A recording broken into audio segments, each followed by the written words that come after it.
राजनीति के किरदार। नमस्कार, पॉलिटिक्स वाला के राजनीति के किरदार शो में आपका स्वागत। मैं हूं प्रकाश हिंदुस्तानी। इस देश में खास करके बीजेपी में हिंदुत्व के नाम पर दूसरा सबसे बड़ा चेहरा अगर किसी व्यक्ति का है तो वो मोहन यादव का है। पहला तो योगी आदित्यनाथ का है ही। इस देश में अगर हिंदुत्व के नाम पर कोई व्यक्ति राजनीति शानदार तरीके से कर रहा है तो वो मोहन यादव ही है। इस देश में जिस व्यक्ति ने उत्तर प्रदेश में अखिलेश यादव और बिहार में लालू तेजस्वी यादव के सामने अपना यादवत्व दिखाया है तो वो मोहन यादव ही। हम बात कर रहे हैं राजनीति के किरदार में आज मोहन यादव के बारे में, जिनका 25 मार्च को बर्थडे है। शुभकामनाएं। दरअसल भारतीय राजनीति में जिसको जब मौका मिलता है उसे उस मौके को भुना लेना चाहिए, तभी वो व्यक्ति आगे बढ़ सकता है। इस बात का ज्वलंत उदाहरण है नरेंद्र मोदी खुद। पहली बार विधायक बने, मुख्यमंत्री बने, उसके बाद पहली बार सांसद बने, प्रधानमंत्री बने। मोहन यादव इस तरह जिस सीढ़ी पर चढ़े उसे वे सफलतापूर्वक उसके आगे की सीढ़ी चढ़ते गए।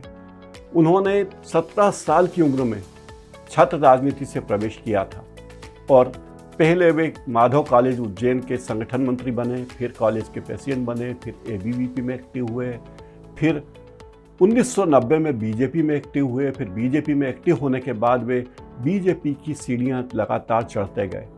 उन्हें बीजेपी में अलग अलग ओहदों पर काम करने का मौका मिला। वे राजनीति में आए तो बीजेपी में विधायक बने, शिक्षा मंत्री बने, इसके पहले उज्जैन विकास प्राधिकरण के अध्यक्ष रहे और सरकार के निगमों के अध्यक्ष भी रहे, कैबिनेट मंत्री के स्तर पर थे।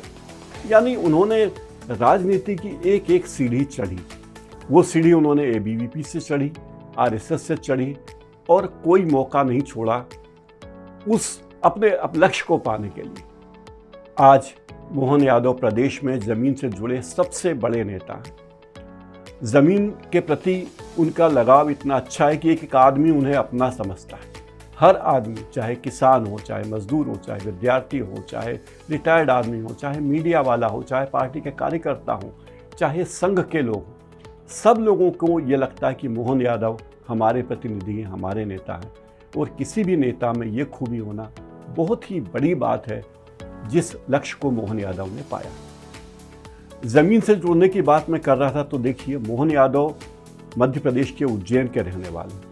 अगर उत्तर प्रदेश के मुख्यमंत्री योगी आदित्यनाथ से तुलना करें तो योगी आदित्यनाथ जी गोरखपुर के हैं, गोरक्ष धाम के गोरक्षनाथ ट्रस्ट के वे प्रमुख रहे। तो मोहन यादव उज्जैन के रहे हैं, उस उज्जैन के जहाँ सांदीपनी आश्रम है, जहाँ भगवान श्री कृष्ण ने शिक्षा प्राप्त की। जिस तरह महाकुंभ का आयोजन उत्तर प्रदेश के मुख्यमंत्री ने बड़े जोरदार तरीके से किया, बड़ा कामयाब किया, इसमें कोई दो मत नहीं कि 2028 में उज्जैन में लगने वाला सिंहस्थ मेला महाकुंभ की तैयारी में होगा। एक और बात, जो उज्जैन कभी औद्योगिक नगरी माना जाता था, उज्जैन के साथ साथ वहाँ कई मिलें थी, इंदौर में कई कपड़ा मिलें थी, उज्जैन में भी मिलें थी, नागदा एक औद्योगिक नगरी था। उज्जैन अपनी औद्योगिक नगरी की छाप खोता जा रहा था, लेकिन मोहन यादव के मुख्यमंत्री बनने के बाद मध्य प्रदेश में उज्जैन एक बड़े औद्योगिक तीर्थ के रूप में उभरा है। न केवल धार्मिक तीर्थ बल्कि औद्योगिक तीर्थ भी कहा जा सकता है। हाल ही में जो इन्वेस्टर समिट भोपाल में हुई है उसमें 8 बड़े उद्योगपतियों ने उज्जैन में अपना उद्योग लगाने के लिए रुचि जाहिर की है। 8 उद्योगपतियों में अडानी समूह भी शामिल है। यानी सारे लोगों की निगाहें उज्जैन की ओर है। और उज्जैन और इंदौर का विकास जिस तरह हो रहा है, लोग तो ये भी कहते हैं कि कोई आश्चर्य नहीं कि आने वाले दशकों में 10 साल या 15 साल के बाद जिस तरह दिल्ली एनसीआर का महत्व है, उस तरह नेशनल कैपिटल रीजन की तरह इंदौर और उज्जैन का विकास होगा और ये इलाका इतना प्रभावित होगा। मुख्यमंत्री बनने के बाद मोहन यादव ने कृषि सुधारों पर बहुत ध्यान दिया। खास करके खेती को प्रोत्साहन उन्होंने दिया, जैविक खेती को बढ़ावा दिया। जैविक खेती के अलावा सिंचाई का रकबा 1 लाख हेक्टेयर तक बढ़ाने की बात उन्होंने कही। और ये कोई छोटी मोटी बात नहीं। मध्य प्रदेश एकमात्र राज्य है जिसका जिसकी विकास दर 11.05% हुई है। अगर ये विकास दर हुई है तो इसका काफ़ी कुछ श्रेय मोहन यादव को ही जाता है। मोहन यादव ने मध्य प्रदेश के बुनियादी ढांचे पर ध्यान दिया है और सामाजिक कल्याण की योजनाओं पर भी बहुत ध्यान दिया। जिस महाकुंभ की हम बात करते हैं, जिस सिंहस्थ की हम बात करते हैं, इस बार 1200 करोड़ रुपए खर्च होने के बाद भी क्षिप्रा नदी का पानी गंदा है, लेकिन मोहन यादव ने अब जो योजना बनाई है उसके मुताबिक 800 करोड़ रुपए में खान नदी की सारी गंदगी, खान नदी जो नाले का रूप ले चुकी है, उसकी सारी गंदगी एक टनल के रूप में बाहर ले जाई जाएगी और अगले सिंहस्थ में पूरे देश के लोग, जब करोड़ों लोग उज्जैन आएंगे, तब उन्हें क्षिप्रा का शुद्ध जल स्नान के लिए मिलेगा। यह कोई छोटी मोटी बात नहीं है। जब मोहन यादव मध्य प्रदेश के मुख्यमंत्री बने थे तब उनके सामने प्रतिस्पर्धा में कई बड़े बड़े दिग्गज थे। शिवराज सिंह चौहान, नरेंद्र सिंह तोमर, ज्योतिरादित्य सिंधिया, कैलाश विजयवर्गीय, प्रहलाद पटेल। लेकिन आला कमान ने अगर मोहन यादव पर भरोसा किया तो कुछ सोच समझ कर ही किया होगा। मोहन यादव ने अपनी योग्यता से, अपनी प्रतिभा से ये बता दिया कि उन्हें जो दायित्व दिया गया है वो उसे निभाने में पूरी तरह सक्षम है और हर तरीके से वो काम निभा रहे हैं। जब वे शिक्षा मंत्री थे तो उन्होंने उज्जैन में शिक्षा के क्षेत्र में बहुत सारे बदलाव किए। शिक्षकों की समस्याएं दूर की, विश्वविद्यालयों की समस्याएं दूर की, कॉलेज की समस्याएं दूर की और विद्यार्थियों के बीच अपनी पैठ बनाई। उनकी एक और खूबी है, वे किसी काम में अड़ंगेबाजी करने में विश्वास नहीं रखते। अगर कोई काम अच्छा चल रहा है तो वे उस काम में कभी अड़ंगा नहीं डालते। ये गुण हमारे नेता अगर सीख लें तो देश का बहुत बड़ा कल्याण हो जाए, लेकिन दुर्भाग्य है कि देश के नेता ये गुण सीखने के लिए तैयार नहीं। जब मोहन यादव मुख्यमंत्री बने तब कई सारी बातें कही जा रही थी, लेकिन मोहन यादव ने अपने कार्यों से कई मिथक तोड़े और कई नए मिथक गढ़े भी। ये कहा जाता था कि जो व्यक्ति उज्जैन में रात्रि विश्राम करता है वो प्रदेश का मुख्यमंत्री नहीं रह पाता, और कई पूर्व मुख्यमंत्री उज्जैन आते थे और रात्रि विश्राम किए बिना ही चले जाते थे या उज्जैन शहर के बाहर कहीं रात्रि विश्राम करते थे, क्योंकि उज्जैन के राजा तो महाकाल है, तो एक शहर में दो राजा कैसे हो सकते हैं। लेकिन जब मोहन यादव मुख्यमंत्री बने और उज्जैन आए तो उन्होंने कहा कि उज्जैन के राजा महाकाल हैं, पूरे जगत के राजा महाकाल है, लेकिन मैं महाकाल का सेवक हूँ और महाकाल का सेवक होने के नाते और उनकी प्रजा होने के नाते ये मेरा अधिकार है कि मैं उज्जैन में विश्राम करूँ। और उन्होंने ये मिथक तोड़ा कि उज्जैन में कोई भी मुख्यमंत्री रात्रि विश्राम नहीं कर सकता या प्रधानमंत्री रात्रि विश्राम नहीं कर सकता। ऐसे ही एक और अंधविश्वास अशोकनगर के बारे में भी था कि अशोकनगर में नेता लोग रात्रि विश्राम नहीं करते थे कि जो वहाँ जाके रात्रि विश्राम करता है उसका पद चला जाता है। मोहन यादव ने यह भ्रम भी तोड़ा और अशोकनगर में भी रुके। मोहन यादव की एक और खूबी है, वे व्यक्तिगत रिश्तों को बहुत ज़्यादा सम्मान देते हैं। जब शिवराज सिंह चौहान के सामने उनके नाम का ऐलान हुआ, मुख्यमंत्री पद के लिए उनके नाम की पर्ची निकली, तो मंच पर ही उन्होंने शिवराज सिंह चौहान के पैर छुए और शिवराज सिंह चौहान ने उन्हें आशीर्वाद दिया, सिर पर हाथ रखकर आशीर्वाद दिया। तो मोहन यादव ने ये बात बताई कि वे अपने गुरुओं का, अपने वरिष्ठों का सम्मान करते हैं। ये बात उन्होंने बताई। एक और किस्सा मोहन यादव के बारे में बड़ा प्रचलित है। बुरहानपुर में स्वरूप नागौरी नामक एक महिला है। उन स्वरूप नागौरी को मोहन यादव अपनी बुआ बोलते हैं और वे जब भी बुरहानपुर जाते हैं तो अपनी बुआ के यहाँ कचौरी और खिचड़ी खाते हैं। जब वे मुख्यमंत्री के लिए चुने गए तो स्वरूप नागौरी ने टीवी चैनलों पर बड़े बयान दिए और कहा कि मेरा भतीजा सीएम बना है। तो ये प्रेम, जनता का प्रेम हर किसी के सामने, हर किसी को मैसर नहीं है जो प्रेम जनता लुटा रही है मोहन यादव पर।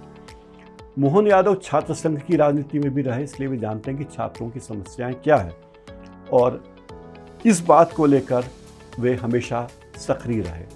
शिक्षा मंत्री रहते हुए उन्होंने कॉलेजों में रामचरितमानस का प्रचार किया, रामचरितमानस को शिक्षा से जोड़ा और पौधे लगाने को डिग्री वितरण से जोड़ा। आपको डिग्री चाहिए, पौधा लगाइए, पौधे का लालन पालन कीजिए और डिग्री लीजिए। तो पर्यावरण के प्रति ये विज़न और ये प्रतिबद्धता और लोगों में नहीं है।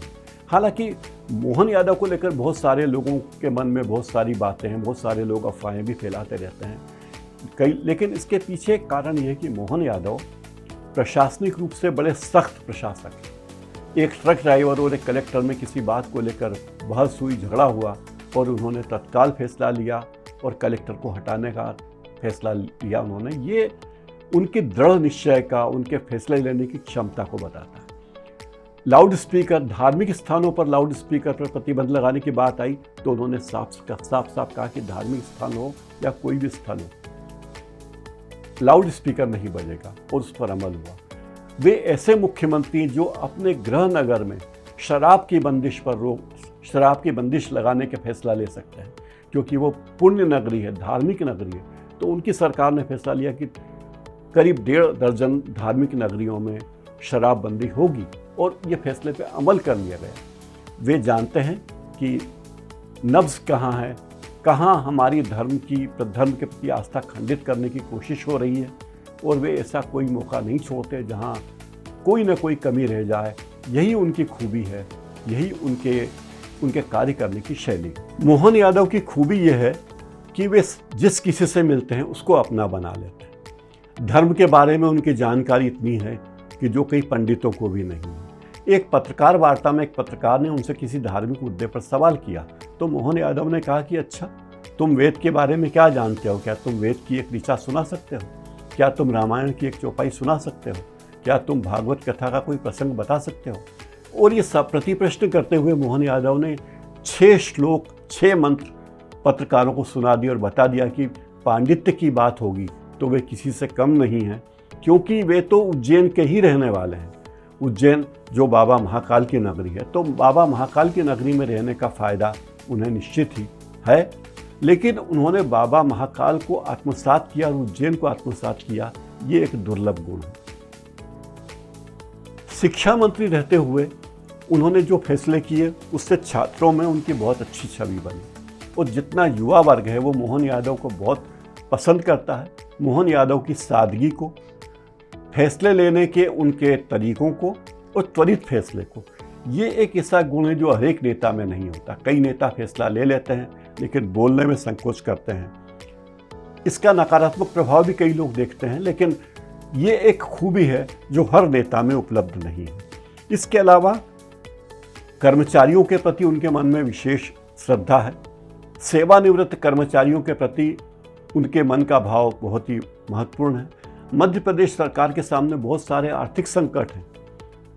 सरकार उन संकटों से तो जूझ ही रही है, लेकिन इसके बाद भी लाडली बहना योजना का विस्तार हो रहा है और सरकार ने तय किया है कि महिलाओं के संबंध में कोई भी योजना बंद नहीं की जाएगी, महिलाओं को सुविधा कम नहीं की जाएगी।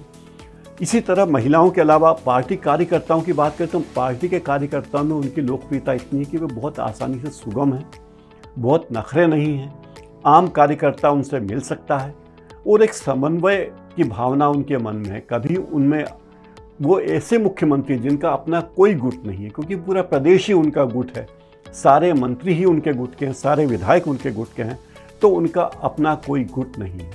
और मीडिया की बात करें तो मीडिया कर्मियों में वे इसलिए लोकप्रिय कि बहुत खबरें देते हैं, मीडिया वालों को खबरें देते हैं, मीडिया वालों से मिलते हैं, उनकी खबरें लेते भी हैं, और खुशी के मौके पर, गमी के मौके पर वे मीडिया कर्मियों के घर जाने में संकोच नहीं करते। ये नहीं देखते कि मैं मुख्यमंत्री हूँ और सामने वाला किस स्तर का पदाधिकारी है या पत्रकार। पार्टी आला कमान की उन पर खास निगाहें हैं। ये बात तय है कि मोहन यादव पार्टी आला कमान की आंखों के तारे हैं और उनकी बातें न प्रधानमंत्री टालते हैं, न गृह मंत्री टालते हैं, न पार्टी के अध्यक्ष टालते हैं। भोपाल में हुए इन्वेस्टर समिट में उन्होंने जो जो फैसले चाहे, सरकार से जो अपेक्षा की, जिन जिन लोगों को बुलाया, वे सब आए। यानी मोहन यादव एक ऐसे व्यक्ति हैं जो बहुत शिक्षित हैं, धार्मिक मूल्यों से जुड़े हैं, ज़मीन से जुड़े हुए हैं, जिनकी छवि एक मेहनती व्यक्ति की है, जो ओबीसी वर्ग का प्रतिनिधित्व करते हैं, पार्टी के प्रति निष्ठावान हैं, कार्यकर्ताओं के प्रति सहृदय हैं। ऐसे व्यक्ति मध्य प्रदेश के मुख्यमंत्री हैं। और मुश्किल जब वे मुख्यमंत्री बने तब लोगों को लगा कि वे शिवराज सिंह चौहान जी की छाया से कैसे बाहर आएंगे। शिवराज सिंह चौहान इतने साल तक मुख्यमंत्री रहे हैं, उनकी छाया से कैसे बाहर आएंगे। लेकिन 1.25 साल भी नहीं हुआ है और उन्होंने अपना ऑरा, अपना वर्चस्व बना लिया है। एक बात और कही जाती है, ब्यूरोक्रेसी जितना सम्मान मोहन यादव को देती है और उनकी बातों पर जितना अमल करती है, जितने प्रभावशाली ढंग से अमल करती है, वो कोई छोटी मोटी बात नहीं है। तो बीजेपी मोहन यादव को चाहती है, मोहन यादव बीजेपी के शुरू से जुड़े रहे हैं और बीजेपी में के पास अब कहने के लिए हिंदुत्व का एक और चेहरा है। केवल योगी आदित्यनाथ ही हिंदुत्व का चेहरा नहीं है, योगी आदित्यनाथ के अलावा मोहन यादव भी हिंदुत्व का चेहरा है। वैसे तो प्रधानमंत्री खुद भी हिंदुत्व का चेहरा माने जाते हैं, लेकिन प्रधानमंत्री इतना बड़ा पद है कि उन्हें किसी चेहरे की ज़रूरत नहीं है। प्रधानमंत्री नरेंद्र मोदी खुद ही अपने आप में बड़ी हस्ती हैं।